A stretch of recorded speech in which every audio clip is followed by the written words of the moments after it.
Marcos capítulo 8 versículos 31 al 32.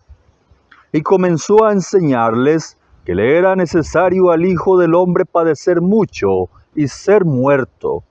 Esto les decía claramente.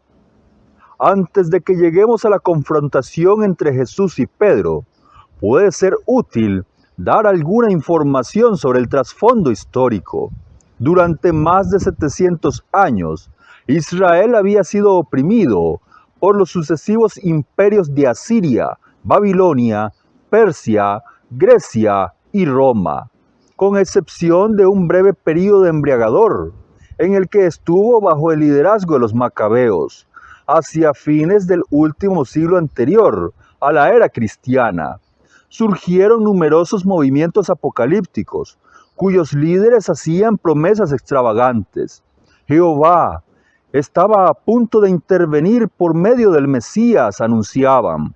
Los enemigos de Israel serían destruidos en un conflicto violento y sangriento, y llegaría la era mesiánica de paz y libertad. Galilea era un hervidero de esas expectativas, y algunas personas estaban poniendo su esperanza en Jesús de Nazaret. Por eso Juan relata que entendiendo Jesús que iban a venir para apoderarse de él y hacerle rey, volvió a retirarse al monte él solo.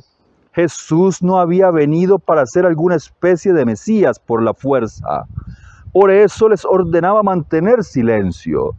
Pero ahora, una vez que Pedro había confesado a Jesús como el Mesías, los discípulos debían estar dispuestos a aprender acerca de los sufrimientos del Mesías. Entonces Jesús comenzó a enseñarles que le era necesario al Hijo del Hombre padecer mucho y ser muerto. Además, les hablaba en forma directa y abierta. No había necesidad alguna de guardar silencio. Pedro escuchó horrorizado y luego estalló: Señor, en ninguna manera esto te acontezca. Él seguramente estaba familiarizado con la figura del Hijo del Hombre que se presenta en Daniel capítulo 7, a quien se le daba dominio, gloria y reino, a fin de que todas las naciones lo adoraran. ¿Cómo era posible que el Hijo del Hombre sufriera? Era una contradicción de términos. Por eso Pedro fue lo suficientemente imprudente como para reprender a Jesús. Y ahora Jesús lo reprendía a él. Quítate de delante de mí, Satanás, dijo. El mismo Pedro que había recibido la revelación divina, ahora se había convertido en objeto del engaño satánico.